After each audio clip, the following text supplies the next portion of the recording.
আজ অনেক দিন পর অন্যভাবে চিকেনটা রান্না করলো। তো তার জন্য কী নিয়েছিল তোমাদেরকে বলি। প্রথমেই কাজু, শুকনো লঙ্কা আর গোটা জিরে পেস্ট করে নিয়েছিলাম, তার সাথে আদা রসুনও পেস্ট করে নিয়েছিলাম আলাদাভাবে।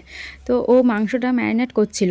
প্রথমে মাংসটা ভালো করে ধুয়ে নিয়ে নুন, লঙ্কা গুঁড়ো, হলুদ গুঁড়ো, জিরে গুঁড়ো সব কিছু দিয়ে তার উপরে ওই দুটো পেস্ট দিয়ে ভালো করে ম্যারিনেট করে রেখে দিয়েছিল। তারপর আর কি মাংসে যা যা লাগে সেগুলো সব কিছু ওর কাছে রাখা হয়েছিল যাতে না ওর অসুবিধা হয়। তো গরম তেলে সামান্য চিনি দিয়ে গোটা গরম মশলা, তেজপাতা দিয়ে তার ওপর পেঁয়াজ আর টমেটো দিয়ে ভালো করে ভেজে নেওয়ার পর ম্যারিনেট করা মাংসটাকে দিয়ে দিয়েছিল।